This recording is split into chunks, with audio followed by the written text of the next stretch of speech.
नमस्कार दोस्तों। हिंदी ऑनर्स के छात्रों के लिए और छात्राओं के लिए जो सीरीज़ मैंने स्टार्ट की है उसका ये अगला महत्वपूर्ण वीडियो है। इसमें मैं हिंदी साहित्य के इतिहास पेपर से संबंधित कुछ बातें करूँगी और इसमें आपको हिंदी साहित्य के इतिहास से संबंधित जो कि आदिकाल से लेकर रीतिकाल तक की बात आपको इस वीडियो में आपके साथ होने वाली है। तो उनसे संबंधित जो महत्वपूर्ण पीवाईक्यूज़ हैं जो विगत वर्षों में पूछे जाते रहे हैं उनके भी उत्तर मैं विस्तार पूर्वक आपको इस वीडियो में बताऊंगी। तो बिना समय ज़ाया किए वीडियो शुरू करते हैं।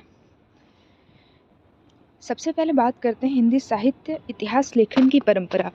मैं चैनल पे पीवाईक्यूज़ का वीडियो अपलोड कर दूंगी, तो उसमें आप देखेंगे ये प्रश्न पूछा गया है। तो इसके उत्तर को सबसे पहले देख लेते हैं, पढ़ लेते हैं और समझ लेते हैं। यद्यपि 19वीं सदी से पूर्व हिंदी साहित्य लेखन की आधार भूमि विभिन्न साहित्यकारों की जीवन वृत्ति संबंधित रचनाएं प्रस्तुत करती है। प्रारंभ की विभिन्न कवियों का व्यक्तित्व यानी प्रारंभ के जो आरंभ में जो कवि या फिर रचनाकार आदि रहे उनका व्यक्तित्व और कृतित्व ही प्रस्तुत किया जाता रहा है। ऐसी प्रारंभिक कृतियों में 84 वैष्णव की वार्ता, 252 वैष्णव की वार्ता, भक्तमाल, कविमाला, कालिदास हजारा आदि प्रमुख हैं। इन रचनाओं को आप आंसर शीट में लिख के अंडरलाइन करके आइएगा। किंतु इन संग्रहों में काल विभाजन, कालक्रमिक विवेचन न होने के कारण इनको साहित्य इतिहास वर्ग में स्थान नहीं दिया जा सकता।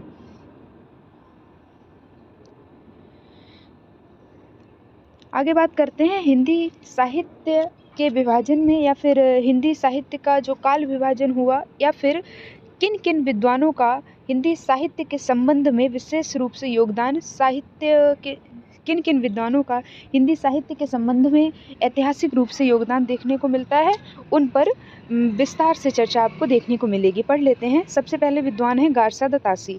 हिंदी में इतिहास लेखन की परंपरा के विषय में फ्रेंच विद्वान गारसा द तासी का नाम सर्वप्रथम लिया जाता है।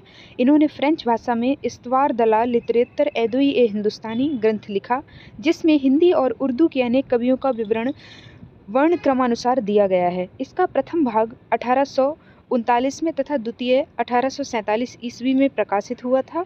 इस ग्रंथ का दूसरा संस्करण 1871 ईस्वी में प्रकाशित हुआ। इसका महत्व केवल इसी दृष्टि से है कि इसमें हिंदी काव्य का सर्वप्रथम इतिहास प्रस्तुत करने का प्रयास किया गया है तथा कवियों के रचना काल का भी निर्देश दिया गया है।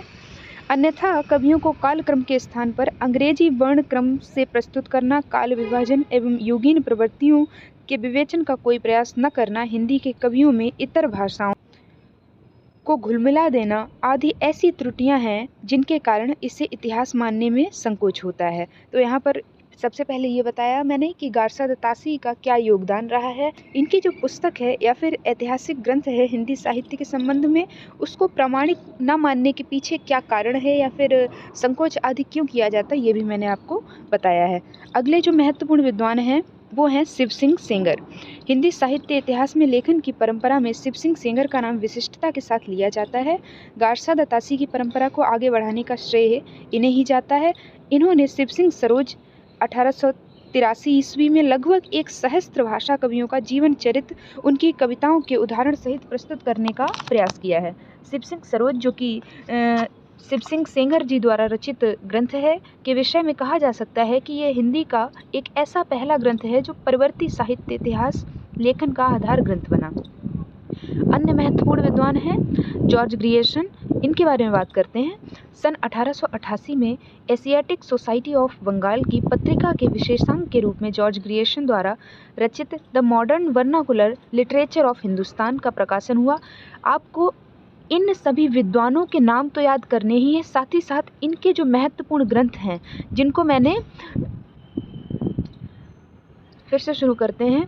इन सभी विद्वानों के आपको नाम तो याद करने ही है, साथ ही साथ इनके हिंदी साहित्य से संबंधित ऐतिहासिक महत्वपूर्ण ग्रंथ हैं, उनके नाम भी आपको याद करने हैं और अपनी आंसर शीट में लिख के आने हैं और अंडरलाइन भी कर देंगे तो वो आपके लिए अधिक अंक प्राप्त करने में सहायक होगा।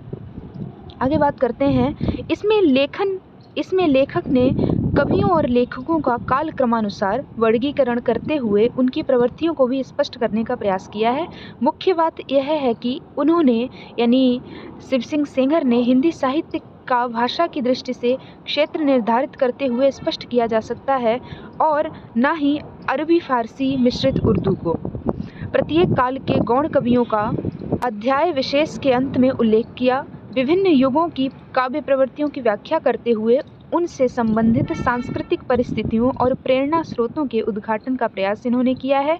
16वीं-17वीं सदी के युग को, जिसको भक्तिकाल कहा गया है, भक्तिकाल को हिंदी काव्य का स्वर्ण युग मानना ग्रियर्सन की महत्वपूर्ण उपलब्धियां हैं। आगे बात करते हैं मिश्र बंधु। मिश्र बंधुओं में तीन लोगों का समूह काम करता था, जिन्हें कुल मिलाकर मिश्र बंधु नाम से पुकारा गया। तो मिश्र बंधुओं ने मिश्र बंधु विनोद नामक पुस्तक में हिंदी साहित्य का इतिहास लिखा। इस ग्रंथ के 4 भाग दिखाए गए हैं। 3 भागों का प्रकाशन सन 1913 ईस्वी तथा चौथे भाग का प्रकाशन 1934 ईस्वी में सामने आया। इस साहित्य इतिहास ग्रंथ में सम्मिलित कवियों की संख्या 5000 से अधिक रही है। मिश्र बंधुओं ने अपने साहित्य इतिहास को 8 कालखंडों में विभाजित किया है और प्रत्येक युग के रचनाकारों के रचनात्मक योगदान का अनुशीलन भी किया है। यद्यपि वे हिंदी साहित्य का विधिवत इतिहास लिखना चाहते थे, किंतु अपनी चाहत में वे सफल नहीं हो सके।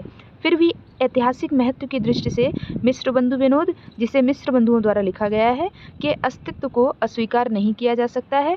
साहित्य इतिहास की परंपरा में इस ग्रंथ को और मिश्र बंधुओं का ये सार्थक कदम कहा जा सकता है। अगले महत्वपूर्ण विद्वान आते हैं आचार्य रामचंद्र शुक्ल, जो हिंदी साहित्य के पुरोधा है। इनकी पुस्तक का नाम है हिंदी साहित्य का इतिहास। इनकी पुस्तक सर्वप्रथम, मैं आपको बता दूं थोड़ा भूमिका बांधने के लिए, इनकी पुस्तक सर्वप्रथम हिंदी साहित्य सागर नामक एक ग्रंथ था, उसकी भूमिका के रूप में इनकी पुस्तक जो है प्रकाशित हुई थी। बाद में 1929 ईस्वी में इनकी पुस्तक का स्वतंत्र प्रकाशन हुआ एक पुस्तक के रूप में। और इनकी जो पुस्तक है, ये आचार्य रामचंद्र शुक्ल की अगर आप पुस्तक पढ़ेंगे तो उसमें ही आपको ये लिखा हुआ मिलेगा कि ये इन्होंने विद्यार्थियों को पढ़ाने के लिए अपने नोट्स तैयार किए थे, जिससे बाद में पुस्तक के रूप में स्वतंत्र रूप से इन्होंने प्रकाशित करवा दिया। तो इनके बारे में आइए पढ़ लेते हैं। हिंदी साहित्य इतिहास की परंपरा में सर्वोच्च स्थान आचार्य रामचंद्र शुक्ल द्वारा रचित हिंदी साहित्य का इतिहास, जिसका प्रकाशन सन 1929 को हुआ था, जो पहले हिंदी शब्द सागर की भूमिका के रूप में लिखा गया था। ये मैंने आपको पहले ही बता दिया है। इसके आरंभ में ही आचार्य शुक्ल ने अपना दृष्टिकोण स्पष्ट करते हुए उद्घोष किया है। जो मैंने इन्वर्टेड कॉमास में चीज़ें लिखी हैं, उसको आप अगर याद कर पाएँ तो आपके लिए काफ़ी बेहतर होगा, और अगर पूरा नहीं तो एटलीस्ट 1-2 लाइन्स आप याद कर लें और उन्हें अपने आंसर शीट में लिख के आइए। साथ ही साथ अंडरलाइन भी कर दीजिएगा। इसे पढ़ लेते हैं। जबकि प्रत्येक देश का साहित्य वहाँ की जनता की चित्तवृत्ति के परिवर्तन के साथ साथ साहित्य के स्वरूप में भी परिवर्तन होता चला जाता है। आदि से अंत तक इन्हीं चित्तवृत्तियों की परंपरा को परखते हुए साहित्य परंपरा के साथ उनका सामंजस्य दिखाना ही साहित्य का इतिहास कहलाता है। आचार्य शुक्ल के इतिहास की एक अन्य विशेषता है, पूरे भक्तिकाल को 4 भागों या फिर शाखाओं में बांटकर उसे शुद्ध दार्शनिक एवं धार्मिक आधार पर प्रतिष्ठित इन्होंने किया है। अगले जो महत्वपूर्ण विद्वान हैं आचार्य हजारी प्रसाद द्विवेदी। आचार्य हजारी प्रसाद द्विवेदी के बारे में अगर आपको बताएं तो ये आचार्य शुक्ल के शिष्य रहे हैं, अर्थात इन्होंने आचार्य शुक्ल को अपना गुरु माना है।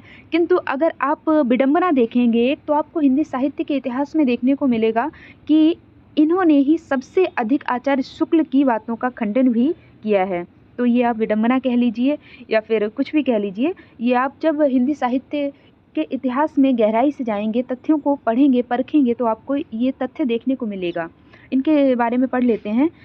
आचार्य शुक्ल के इतिहास लेखन के लगभग एक दशाब्दी यानी कि 1 दशक बाद, यानी 10 वर्षों बाद आचार्य हजारी प्रसाद द्विवेदी इस क्षेत्र में अवतरित हुए।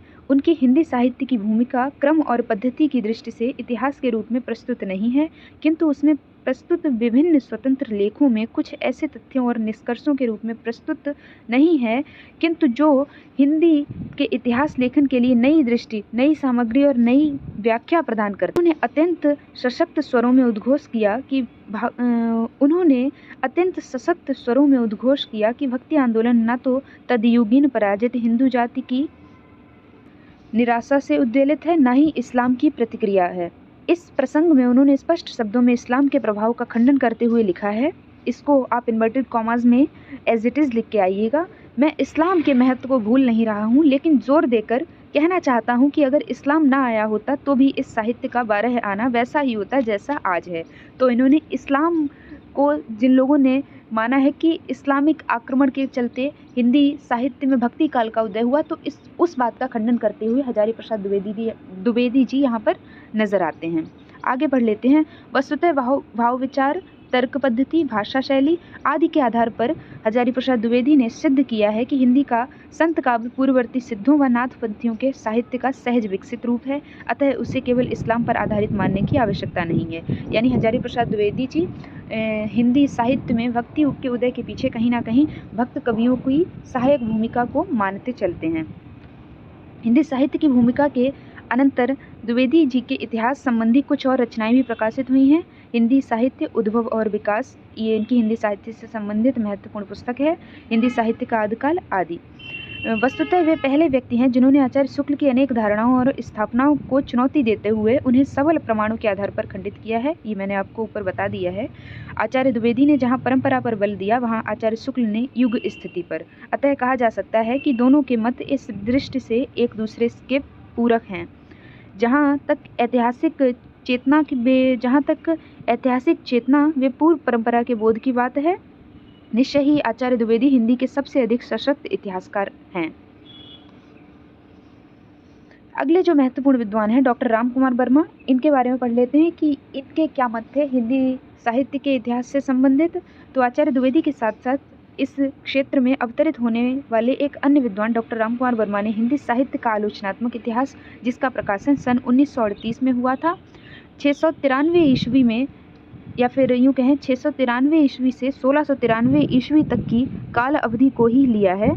इतना अवश्य है कि युगों बाद धाराओं के नामकरण में किंचित परिवर्तन पर उन्हें सरल रूप दे दिया है। यथा निर्गुण ज्ञानाश्रयी शाखा, निर्गुण प्रेम मार्गी सूफी शाखा जैसे लंबे लंबे नामों के स्थान पर आचार्य राम कुमार वर्मा ने या फिर डॉक्टर राम कुमार वर्मा ने संत काव्य, प्रेम काव्य आदि का प्रयोग किया है, जो अधिक सुविधाजनक लगता है। वीरगाथा काल को चारण काल भी इन्होंने कहा है। अब बात करें वीरगाथा काल नाम किसने दिया है, तो हिंदी के आदिकाल को, हिंदी साहित्य के आदिकाल को आदिकाल नाम दिया है हजारी प्रसाद द्विवेदी ने। वहीं आदिकाल को वीरगाथा काल नाम दिया है आचार्य रामचंद्र शुक्ल ने, और आदिकाल को चारण काल नाम दिया है डॉक्टर राम कुमार वर्मा ने। ये आप नोट कर लीजिए और इसे एज इट इज़ याद करके आपको अपनी आंसर शीट में लिख के आना है। उन्होंने स्वयंभू को, जो कि अपभ्रंश के सबसे पहले कवि माने गए हैं, हिंदी का पहला कवि मानते हुए हिंदी साहित्य का आरंभ 693 ईस्वी से स्वीकार किया है। आपको जो ये तिथियां दे रखी हैं इनमें कुछ डाउट हो सकता है, क्योंकि कहीं कहीं जब आप पढ़ेंगे तो ये विक्रम संवत में लिखी होती हैं। जब आप विक्रम संवत में से 57 को माइनस करेंगे तो आपको ईस्वी में वो तिथियां प्राप्त हो जाएंगी। तो ये चीज़ आप विशेष रूप से ध्यान रखिएगा, तो इसमें कन्फ्यूज़ होने की ज़रूरत नहीं है। अगला योगदान देखते हैं नागरी प्रचारणी सभा का। तो नागरी प्रचारणी सभा द्वारा भी हिंदी साहित्य का बृहत इतिहास प्रकाशित करने की विशाल योजना क्रियान्वित हुई है, जिसके अंतर्गत हिंदी साहित्य को 16 भागों में प्रस्तुत किया गया है। विभिन्न विद्वानों के सामूहिक सहयोग के आधार पर लिखित इतिहास ग्रंथों में हिंदी साहित्य भी उल्लेखनीय है, जिसका संपादन डॉक्टर धीरेन्द्र वर्मा ने किया है। डॉक्टर भगीरथ का हिंदी काव्य शास्त्र, डॉक्टर भगीरथ मिश्र हिंदी काव्य शास्त्र के एक विद्वेता रहे हैं। इनका नाम आप अपने आने वाले सेमेस्टर्स में ज़रूर सुनेंगे जब आप हिंदी काव्य शास्त्र का पेपर पढ़ेंगे। डॉक्टर नगेंद्र की रीतिकाल की भूमिका, डॉक्टर नलिन विलोचन शर्मा का साहित्य का इतिहास दर्शन आदि ऐसे शताधिक ग्रंथ प्राप्त हुए हैं या प्रकाशित हुए हैं जिनके द्वारा हिंदी साहित्य के विभिन्न कालखंडों, काव्य रूपों, काव्य धाराओं, उपभाषाओं के साहित्य आदि पर प्रकाश पड़ता है। आगे बात करते हैं हिंदी साहित्य इतिहास का आधार क्या रहा है, इस पर विस्तृत चर्चा कर लेते हैं। तो सबसे पहले इसमें आता है, मतलब 5 विभागों में हिंदी साहित्य के इतिहास के आधार को विभक्त किया गया है। पहला है साहित्यकारों की प्रकाशित व अप्रकाशित रचनाएं। दूसरा है साहित्यकारों व साहित्यिक रचनाओं का परिचय प्रस्तुत करने वाली कृतियाँ। तीसरा है साहित्य के विभिन्न अंगों, रूपों, धाराओं व प्रवृत्तियों की व्याख्या से संबंधित आलोचनात्मक व अनुसंधानपरक ग्रंथ। चतुर्थ है प्राचीन साहित्यकारों के काल निर्धारण व रचना काल के निर्णय में योग देने वाली ऐतिहासिक सामग्री जैसे शिलालेख, वंशावलियाँ, प्रामाणिक उल्लेख आदि। पांचवा है विभिन्न युगों की आंतरिक और बाह्य परिस्थितियों और स्थितियों पर प्रकाश डालने वाली सामग्री। इसके निष्कर्ष पे बात कर लेते हैं, या देख लीजिएगा, ऐसा कुछ खास लिखा नहीं है। ऊपर का ही जो मैंने आपको बताया है हिंदी साहित्य इतिहास लेखन की परंपरा, उसको ही थोड़ा सा समराइज़ किया है या फिर निष्कर्ष तौर पर क्या बात निकल कर आती है वो आप यहाँ पर देख सकते हैं। इसको स्क्रीनशॉट लेके पढ़ लीजिएगा आप। अगर आपको PDF चाहिए हो तो आप बोल दीजिएगा, मैं डिस्क्रिप्शन बॉक्स में अटैच कर दूँगी। तो ये हिंदी साहित्य लेखन की परंपरा, हिंदी साहित्य इतिहास लेखन की जो परंपरा है उसका निष्कर्ष है। इसे आप देख लीजिएगा, आपको क्लियर हो जाएगा। आगे बात करते हैं हिंदी साहित्य से संबंधित दूसरा महत्वपूर्ण प्रश्न जो आपके प्रश्न पत्रों में आपको देखने को मिलेगा, और ये कई बार पूछा गया है कि हिंदी साहित्य का काल विभाजन और नामकरण। तो सबसे पहले बात करें अगर ऊपर तौर पर, मोटे तौर पर, तो इतना तो आपको पढ़ के पता ही चल गया होगा कि हिंदी साहित्य को जो है किस किस रूप से विभक्त किया गया है और किन किन विद्वानों ने हिंदी साहित्य का काल विभाजन अपने अपने तरीके से भिन्न भिन्न तरीक़ों से किया है। तो इसका जो विभाजन है वो 3 तरीके से होता है। सबसे पहला है आदिकाल, दूसरा है मध्यकाल और तीसरा है आधुनिक काल। तो मध्यकाल जो है उसकी 2 शाखाएं निकल कर आती हैं, पूर्व मध्यकाल और उत्तर मध्यकाल। अब जो पूर्व मध्यकाल है इसको नाम दिया गया भक्तिकाल, जो कि आचार्य रामचंद्र शुक्ल ने दिया है, और उत्तर मध्यकाल को रीतिकाल नाम से पुकारा आचार्य रामचंद्र शुक्ल ने। आगे पढ़ लेते हैं काल विभाजन और नामकरण के आधार क्या रहे। काल विभाजन और नामकरण के आधार साधारणतः इस प्रकार स्वीकार किए गए हैं। पहला आता है ऐतिहासिक कालक्रम के अनुसार, आदिकाल, मध्यकाल, संक्रांति काल रीतिकाल के लिए आया है, आधुनिक काल आदि। दूसरा है शासक और उसके शासनकाल के अनुसार, तो इस हिसाब से विभाजित किया गया है एलिजाबेथ युग, विक्टोरिया युग, मराठा युग आदि। तीसरा है लोकनायक और उनके प्रभाव काल के अनुसार, चैतन्य काल, गांधी काल इत्यादि। चतुर्थ है साहित्य नेता एवं उनकी प्रभाव परिधि के अनुसार, रविंद्र युग, भारतेंदु युग। आगे आता है राष्ट्रीय, सामाजिक अथवा सांस्कृतिक घटना या आंदोलन के अनुसार, भक्ति काल, पुनर्जागरण काल, सुधार काल, युद्धोत्तर, स्वतंत्रता उत्तर काल या फिर स्वतंत्रोत्तर काल आदि।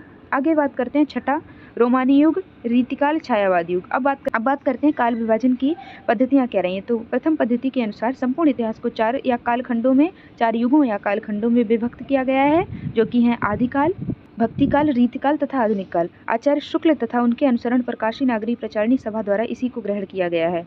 दूसरी पद्धति के अनुसार संपूर्ण इतिहास को 3 भागों में विभक्त किया गया है, आदिकाल, मध्यकाल और आधुनिक काल, जो कि मैंने मोटे तौर पर आपको बताया था। ये आप पढ़ लीजिएगा कि डॉक्टर गणपत गुप्त ने अपने वैज्ञानिक इतिहास में इसी प्रकार की पद्धति को स्वीकार किया है। तीसरी पद्धति के अनुसार साहित्य के इतिहास का विभाजन विधा क्रम से होना चाहिए। इस पद्धति का आधार यह है कि समस्त साहित्य राशि का एकत्र अध्ययन करने की अपेक्षा कविता तथा गद्य साहित्य की विविध विधाओं के इतिहास का वर्गीकृत अध्ययन साहित्य शास्त्र के अधिक अनुकूल पड़ता है। चतुर्थ पद्धति के अनुसार जो है हिंदी साहित्य के इतिहास का विभाजन, ये चतुर्थ पद्धति के अनुसार कहते हैं ये अनुयायियों का तर्क है कि किसी विचारधारा अथवा साहित्यिक दृष्टि का आरोपण करने से यथार्थ चित्रण में बाधा पड़ती है, अर्थात ये यथार्थता को जो है विभाजन का मुख्य आधार मानते हैं। हिंदी के प्रमुख इतिहासकारों द्वारा किए गए काल विभाजन, ये सबसे महत्वपूर्ण है। आप इसको ध्यानपूर्वक देखिएगा, सुनिएगा और आत्मसात करिएगा। साथ ही साथ अपने नोट्स भी लिख लीजिएगा या पॉइंटर्स में चीज़ों को नोट करते चलिएगा ताकि आपको बाद में रिवाइज करने में आसानी हो। सबसे पहले आता है गारसा दत्तासी और शिव सिंह सेंगर ने काल विभाजन किया है। दूसरा आता है जॉर्ज ग्रियर्सन ने अपनी पुस्तक में काल विभाजन किया है। पुस्तक का नाम आप याद कर लीजिएगा, the modern vernacular literature of Hindustan. इसमें 11 अध्यायों में इन्होंने काल विभाजन दिखाया है हिंदी साहित्य के इतिहास का, आप इसको पढ़ लीजिएगा। तीसरा काल विभाजन में जो मुख्य नाम आता है मिश्र बंधुओं का आता है। इन्होंने मिश्र बंधु विनोद में 5 भागों में हिंदी साहित्य को वर्गीकृत किया है। पहला आरंभिक काल, दूसरा माध्यमिक काल, तीसरा अलंकृत काल, चौथा परिवर्तन काल, 5वां वर्तमान काल। सारे रचना काल को आदि, मध्य, पूर्व, उत्तर आदि खंडों में बांट दिया है तथा खंड के भीतर क्या आता है क्या नहीं यह भी नहीं बताया है। अतः इस काल विभाजन का कोई सुस्पष्ट आधार नहीं है, अर्थात मिश्र बंधुओं के काल विभाजन को उतना प्रामाणिक नहीं माना गया है। आगे आते हैं हमारे हिंदी साहित्य के पुरोधा आचार्य रामचंद्र शुक्ल का काल विभाजन। इन्होंने अपनी पुस्तक हिंदी साहित्य का इतिहास, जिसका प्रकाशन सन 1929 में हुआ था, अभी तक तो आपको याद हो जाना चाहिए इनकी पुस्तक का नाम। इसमें किस प्रकार से काल विभाजन किया ये आप देख लीजिए। वीरगाथा काल, इन्होंने आदिकाल को वीरगाथा काल बुलाया है, भक्तिकाल, रीतिकाल और गद्यकाल। आधुनिक काल को इन्होंने गद्यकाल की संज्ञा दी है। इसका समय काल भी आप एज इट इज़ देख लीजिए, यहाँ पर विक्रम संवत में समय काल लिखा हुआ है। अगर आप इसमें से 57 को सब्ट्रैक्ट कर देंगे, माइनस कर देंगे, तो आपको ईस्वी में ये समय काल मिल जाएगा। वस्तुतः शुक्ल जी ने अपने हिंदी साहित्य के इतिहास में दोहरा नामकरण करते हुए उसका प्रारूप निम्न प्रकार दिया है: आदिकाल, पूर्व मध्यकाल, उत्तर मध्यकाल और आधुनिक काल। स्पष्ट है कि लोग जिसे आदिकाल कहते हैं, शुक्ल जी ने उसे वीरता की प्रवृत्ति मानकर या वीरता की प्रवृत्ति को प्रधान मानकर, क्योंकि उस काल में रासो ग्रंथ आदि का लेखन बहुत हुआ है। आप इनकी जब पुस्तक उठाएंगे तो आपको उसमें ये विस्तार रूप से देखने को मिलेगा, जिस कारण इन्होंने आदिकाल को वीरगाथा काल की संज्ञा दी थी। इनके अनुसार वीरगाथा काल में वीरता की, भक्ति में भक्ति की, रीति काल में रीति तत्व की प्रधानता दिखाई देती है। शुक्ल जी ने काल विभाजन में सर्वाधिक आपत्ति विद्वानों को वीरगाथा काल नाम पर है। इस काल की अधिकांश सामग्री आधारहीन एवं अप्रामाणिक है, अतः इसके आधार पर प्रधान प्रवृत्ति का निर्धारण नहीं हो सकता। ये कहकर जो अन्य आलोचक या फिर अन्य विद्वान आदि रहे हैं, उन्होंने हिंदी साहित्य के पुरोधा आचार्य रामचंद्र शुक्ल के आदिकाल को वीरगाथा काल की संज्ञा देने पर सवाल आदि उठाए हैं। यह पढ़ लीजिएगा। आगे मैं ये एक पैरा स्किप कर रही हूँ। नाम आता है अगले महत्वपूर्ण विद्वान आचार्य हजारी प्रसाद द्विवेदी का। इन्होंने भी हिंदी साहित्य का विभाजन किया है 4 प्रकार से। पहला आता है हिंदी साहित्य का आदिकाल, जो कि 10वीं से 14वीं शताब्दी ईसा पूर्व इन्होंने समय माना है। भक्ति काल का 14वीं से 16वीं शताब्दी, रीति काल का 16वीं से 19वीं शताब्दी और आधुनिक काल का 19वीं से अभी तक का जो समय चला आ रहा है। अन्य विद्वान है डॉक्टर रामकुमार वर्मा। इन्होंने हिंदी साहित्य के इतिहास को किस प्रकार विभाजित किया है काल विभाजन के आधार पर, ये भी आप देख लीजिए। पहला आता है संधि काल। इसका समय काल है 750 विक्रम संवत, जहाँ पे वी लिखा हुआ है, वी और डॉट मतलब विक्रम संवत की बात हो रही है। 750 से 1000 विक्रम संवत चारण काल, भक्ति काल, रीति काल, आधुनिक काल। संधि काल में उन्होंने अपभ्रंश की रचनाएं समाविष्ट की हैं। चारण काल और शुक्ल जी के वीरगाथा काल में कोई मौलिक अंतर नहीं है। वीरगाथाओं के रचयिता चारण कहलाते हैं।